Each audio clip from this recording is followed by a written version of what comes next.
사랑하는 성도 여러분, 벌써 주말입니다. 아침과 저녁으로 찬바람이 불고 있는데 한 주 동안 여러분 어떤 삶을 사셨나요? 날마다 우리의 이 시간이 점검되어지고 보수되어져서 주님이 기뻐하실 만한 믿음으로 살아낼 수 있는 거룩한 성도들 될 수 있기를 바랍니다. 오늘도 같이 묵상하겠습니다. 기도합니다. 살아계신 우리 아버지 하나님, 오늘도 우리가 주의 말씀을 엽니다. 말씀을 열 때마다 나의 신앙에 잘못된 것과 하나님을 잘못 바라보는 우리의 시선을 깨닫게 됩니다. 오늘도 하나님 한 주의 삶을 점검하며 이 말씀 앞에서 더 온전해질 수 있도록 우리 안에 거하시는 성령님 말씀하시고 깨닫게 해 주시옵소서. 그 말씀 깨달은 대로 살아갈 수 있는 힘도 허락하여 주옵소서. 예수님 이름으로 기도합니다. 아멘. 고린도후서 11장 16절에서 33절까지의 말씀을 보겠습니다. 우리는 지금 고린도 교인들을 향한 바울의 당부들을 묵상하고 있죠. 여러분, 그 고린도라고 하는 곳은 도시라고 말씀을 드렸습니다. 이전에 고린도 전서를 묵상할 때 그 고린도 도시에 대한 특수성을 잠깐 이야기해 드렸는데, 다시 한번 이 고린도 도시의 분위기를 설명해 볼 필요가 있을 것 같습니다.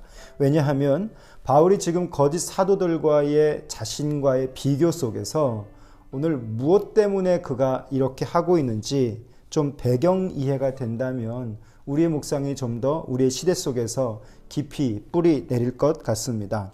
고린도라고 하는 도시는요, 경쟁에 치우쳐 있는 그런 분위기 속에 있었습니다. 개인을 포함해서 학파도 생겼고요, 또 정치 단체도 생겼고요. 그런 우위의 경쟁 속에서 이들은 뭔가 승리를 추구하기 위한 어떤 승부욕이 많이 발동하는 자들입니다. 이런 고린도 전서의 교회 분열도 결국은 그런 경쟁 속에서 또 물질 속에서 연장이 되어졌다라고 해도 과언이 아닙니다. 이 거짓 사도들의 이해도 오늘 이 안에서 좀 이해해 볼 필요가 있습니다.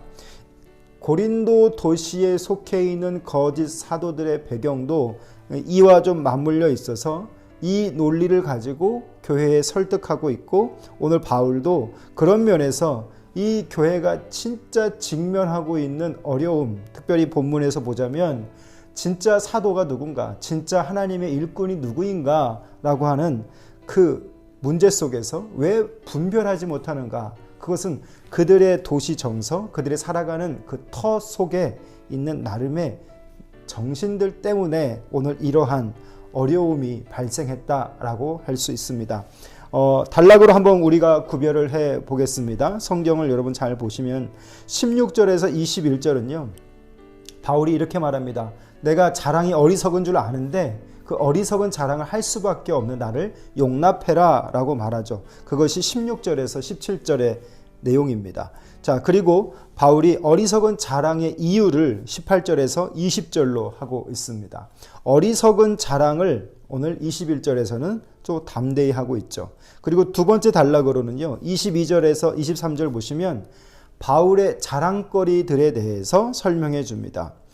유대교의 정통성, 그들은 아무래도 순혈주의이기 때문에 그 정통성을 상당히 중요하게 생각했죠. 그런데 그 중요성에 대해서 바울은 22절에 기록을 하고 있습니다. 자, 그리고 23절에서 29절 말씀에 보면 메시아의 일꾼으로서의 사역이 어떠한 것인지, 어떻게 자기가 경험했고 여기까지 왔는지, 그리고 마지막 30에서 33절은 수치스러운 그의 탈출을 이야기하면서 오늘 그가 부득불 자랑할 수밖에 없는 그 어리석음을 용납하라 라고 말하고 있지요. 먼저 말씀을 한번 읽어보겠습니다. 16절에서 21절까지 말씀을 제가 읽어드립니다.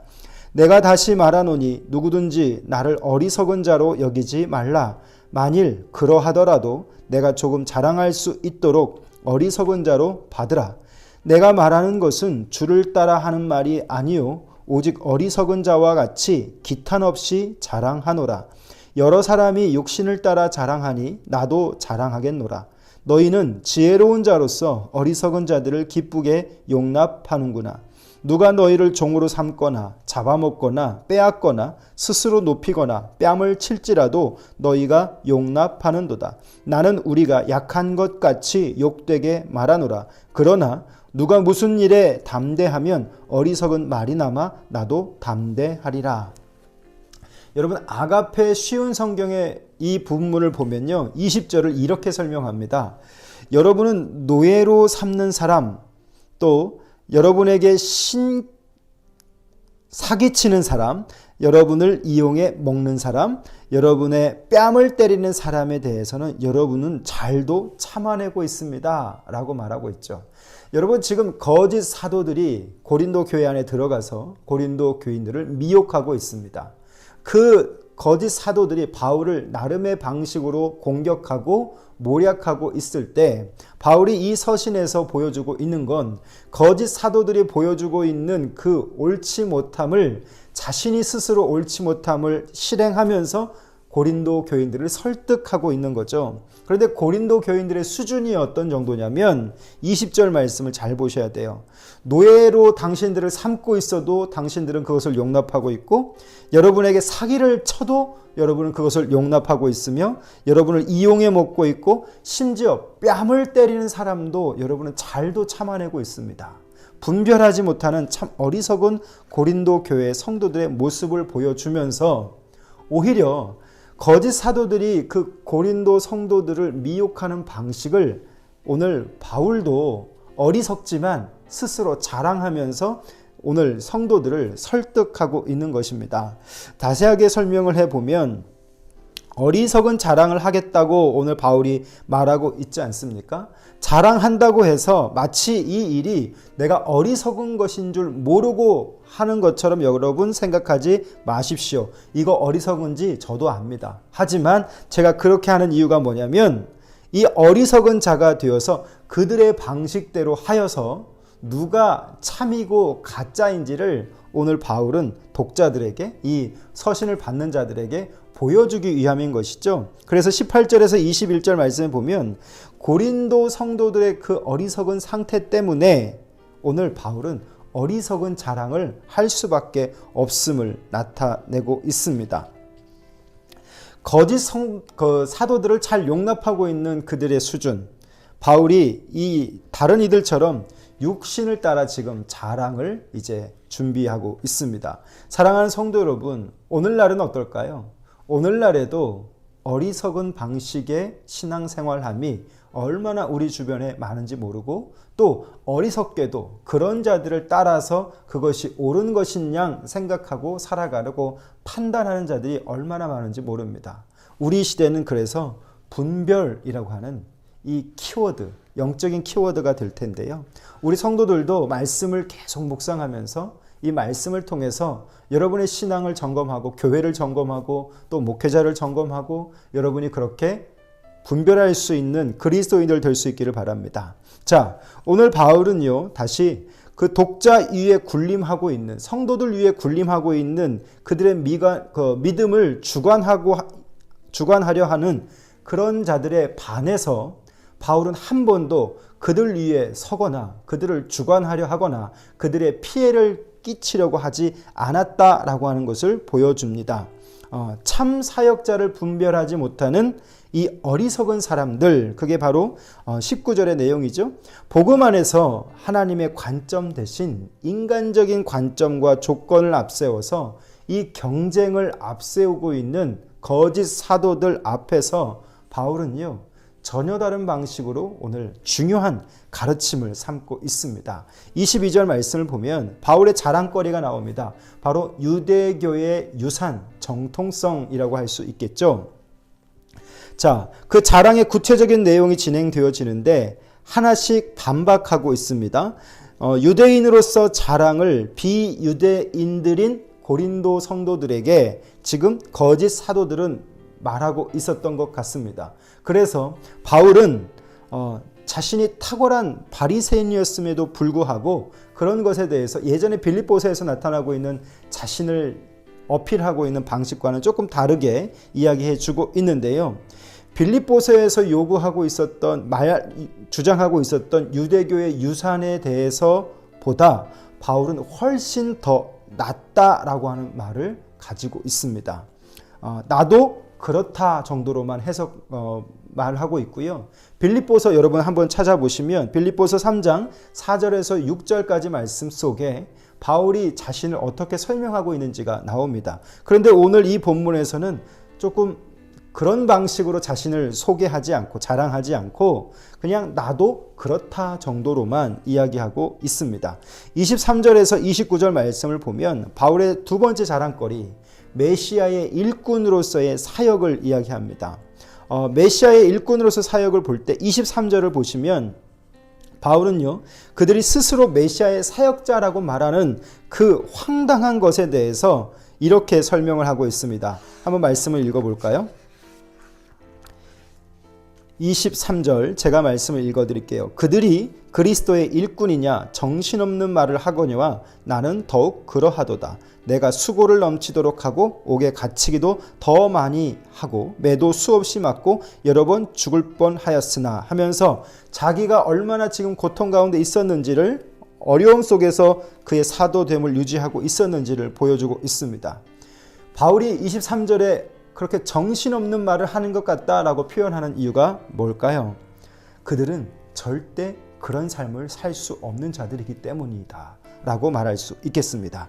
자, 그리고 23절 이후부터 바울은 이야기합니다. 그가 어떤 신앙적 삶을 살았는지 말씀을 한번 같이 읽어보겠습니다. 24절 유대인들에게서 40에서 하나 감한매를 5번 맞았으며 3번 태장으로 맞고 1번 돌로 맞고 3번 파선하고 일주야를 깊은 바다에서 지냈으며 여러 번 여행하면서 강의 위험과 강도의 위험과 동족의 위험과 이방인의 위험과 시내의 위험과 광야의 위험과 바다의 위험과 거짓 형제 중의 위험을 당하고 또 수고하고 애쓰며 여러 번 자지 못하고 줄이며 목마르고 여러 번 굶고 춥고 헐 벗었노라. 사랑하는 성도 여러분, 바울이 지금 메시아의 일꾼됨으로서의 그 사역이 어떠했는지를 이야기해 주고 있습니다. 그런데 이 자랑이 여러분 좀 이상하지 않습니까? 왜냐하면 무용담처럼 고생한 것뿐 그것 외에는 없습니다. 거짓 사도들의 자랑이라고 한다면 이런 식이 될지도 모르겠습니다. 내가 얼마나 고생한 줄 알아? 내가 이 교회를 세우기 위해서 얼마나 피땀 흘려서 노력한 줄 알아? 내가 당신들을 얼마나 이 희생 속에서 만들어낸 줄 알아? 라고 말하는 거짓 사도들의 그런 방식에 오늘 바울이 맞장구 치고 있는 거죠. 자신이 경험한 것을 바탕으로 그렇게 하고 있습니다. 바울은요, 한마디로 말하면 그들보다 내가 더 수고했다 자랑하고 있습니다. 그런데 이 바울의 자랑이 없는 것이 있습니다. 그게 바로 뭐냐면 주의 도우심에 대한 내용과 그 사역의 성공적인 스토리, 그것이 빠져 있습니다. 자, 거짓 사도들은요, 자신들이 경험한 그 어떤 고난과 어려움은 자랑을 했지만 그 고난 이후에 하나님을 높이거나 하나님으로 내가 이렇게 온전하게 서 있다라고 하는 것을 나타내지 않고 오직 자기만 과시했다라고 하는 거죠. 그런데 바울은요, 그들과 다릅니다. 그 자랑의 방식이요, 주의 도우심을 언급하지 않았고 설사 그것을 말해도 하나님께 초점 두는 것을 잊지 않고 있다라고 하는 겁니다. 여러분 여기서 잘 구별해 보실 필요가 있죠. 자기가 사역한 교회가 문제없이 승승장구하고 있다라고 말하지도 않았고 또 약함과 어려움이 있고 실족함도 있다라고 말하기만 하고 있습니다. 30절 말씀을 보면 30절 말씀을 한번 또 읽어볼까요? 내가 부득불 자랑할진대 내가 약한 것을 자랑하리라. 바울은 지금 자랑하는 것이 뭡니까? 그런 어려움 속에서 자신이 자랑할 수 있는 것 한 가지, 약함과 어려움이 있고 그 안에서 내가 실족하고 있었다라고 하는 것을 자랑합니다. 사랑하는 성도 여러분, 바울의 자랑은요, 한마디로 말하면 마지못해서 하는 자랑입니다. 그리고 주를 위한 그 어려움 속에서의 그 고난을 지금 바울은 자랑하고 있습니다. 그리고 30절로 33절까지 말씀을 보면 바울이 수치스러운 탈출을 하게 되죠. 이 수치스러운 탈출은요, 사실 실패담이 아니라 그는 3년 동안 아라비아에서 머물면서 그 아라비아 아레데 왕의 사람들로부터 쫓겨나기까지 참 많은 성공적인 사역을 하게 됩니다. 그런데 그 이방 왕들로부터 그는 사역이 성공적이었기 때문에, 복음의 확산이 많아졌기 때문에 그를 직접 잡기 위해서 다메섹까지 쫓아보내는 그 왕이 그를 죽이려 했기 때문에 바울의 사역은요, 어떻게 보면 성공적이었다라고도 말할 수 있습니다. 그런데 그 성공적인 스토리를 바울은 스스로 수치스러운 탈출로 이야기합니다. 다시 말하면 오직 약한 것을 자랑하면서 하나님의 은혜와 능력에 초점을 맞추고 싶었기 때문이죠. 내가 이렇게 고생해서 이만큼 일구었다라고 말하는 것이 아니라 나는 이렇게 약하였다. 그러나 결국 드러나는 것은 무엇입니까? 하나님이 드러나는 것이죠. 예수 그리스도의 능력이 드러나는 것입니다. 다시 한번 정리하면 여러분, 이전에 말씀드렸던 겉사람과 속사람, 이것을 기억하시면 좋겠습니다. 거짓 사도들은 지금 복음을 쫓는다라고 말하면서도 그들은 여전히 그들의 겉사람이 인정받고 겉사람이 자랑되어지는 삶이라면, 바울은요, 오늘 그의 자랑은 겉사람을 자랑하는 것이 아니라 그의 안에 속사람을 자랑하고 있습니다. 우리는 그리스도인으로 이 21세기 최첨단의 시대를 살아가면서 과연 나의 겉사람과 속사람 속에 무엇에 집중하고 나는 신앙생활을 하고 있는 자인지 여러분 한번 점검할 수 있는 이 시간이 되었으면 좋겠습니다. 바울은 오늘 약함을 자랑합니다. 그 약함이 있을 때 주의 강하심이 그를 채우기 때문인 것이죠. 사랑하는 성도 여러분, 주말입니다. 이 주말이라고 하는 시간 속에서 여러분, 이 말씀 앞에서 여러분을 진지하게 점검해 볼 수 있는 저와 여러분 될 수 있기를 바랍니다. 예수 믿음의 방식이 너무도 다르고 복잡한 시대입니다. 그런 시대 속에서 과연 나의 겉사람과 속사람의 문제 속에서 또 거짓 사도와 참 사도를 요구하고 있는 그 바울의 이야기 속에서 어리석은 고린도 교인처럼 어리석음만 따라가고 있는, 복받기 원하고 또는 그 거짓 사도들이 휘두른 대로 그렇게 휘둘리는 어리석은, 분별하지 못하는 그리스도인의 삶이지 않은가? 또는 오늘 나는 이 속사람 속에 고린도라고 한 그 도시의 흥망, 모든 부요함이 가득한, 경쟁이 가득한 나름의 그 분위기가 있지 않습니까? 그 분위기 속에서 나는 과연 이 시대 분위기에 어떻게 내 속사람을 세우고 살아가고 있는지 점검해 보면서 오늘 우리도 주님 앞에 진지한 고백할 수 있는 그런 자들이 되었으면 좋겠습니다. 요즘 교회의 실패를 말하는 바울을 좋아할 수 있을까? 아니면 거짓 사도들처럼 믿음의 성공을 말하는 그런 자들을 성도들이 좋아할 수 있을까? 사랑하는 성도 여러분, 우리는 모두 다 성공하고 싶지만 다 성공하지 못합니다. 신앙도 마찬가지일 겁니다. 신앙도 우리는 더 거룩해지고 싶고 더 온전해지고 싶을 수 있습니다. 그러나 오늘 매일의 시간을 우리가 이렇게 말씀으로 점검하면서 우리의 겉사람과 속사람을 구별하고 분별하면서 더욱더 주님이 원하시는 온전한 삶으로 세워질 수 있는 이 도시의 분위기 속에서 그렇게 거룩해져 갈 수 있는 거룩한 성도들 될 수 있기를 주님의 이름으로 부탁드립니다. 기도하겠습니다. 살아계신 우리 아버지 하나님, 오늘도 우리가 주의 말씀을 통해 깨닫게 하시니 감사합니다. 오늘 바울이 부득불 자랑할 수밖에 없는 이유를 우리가 살펴봤습니다. 그들이 어리석었기 때문에, 거짓 사도들의 그 휘둘리는 대로 휘둘려졌기 때문에 오늘 바울은 스스로 자신을 어리석다 말하며 또한 그 자랑을 일삼음으로 오직 그 안에 예수를 나타내는 모습을 봅니다. 하나님, 오늘 우리는 이 세상 속에서 어떻게 예수 믿고 살아가고 있는지 점검할 수 있는 지혜를 허락하여 주시옵소서. 모든 약한 것을 자랑함으로 하나님의 은혜와 능력에 초점을 맞추고 겉사람이 아닌 속사람을 집중하고 살 수 있는 은혜를 허락하여 주시옵소서. 끊임없이 욕망하고 끊임없이 쌓아놓고 끊임없이 하나님 욕심만 부리는 이 세상 속에서 우리는 우리의 약함을 스스로 자랑하고 주를 위해 고난받으며 하나님 바울처럼 겉사람을 자랑하는 자가 아니라 속사람을 자랑할 수 있는, 속사람을 또 세워갈 수 있는 한 날이 될 수 있도록 인도해 주옵소서. 예수님 이름으로 기도합니다. 아멘. 사랑하는 성도 여러분, 묵상을 짧게 하려고 해도 계속 길어지는 것 같습니다. 하고 싶은 말이 많아서일 수도 있겠습니다. 주말 여러분 이 말씀 앞에서 진지하게 자신을 점검해 보시고 또 내일 거룩한 주일 말씀 앞에서 또 우리가 살펴지고 주님의 영광을 구하는 거룩한 준비됨에 있는 한 날이 되기를 바랍니다. 감사합니다.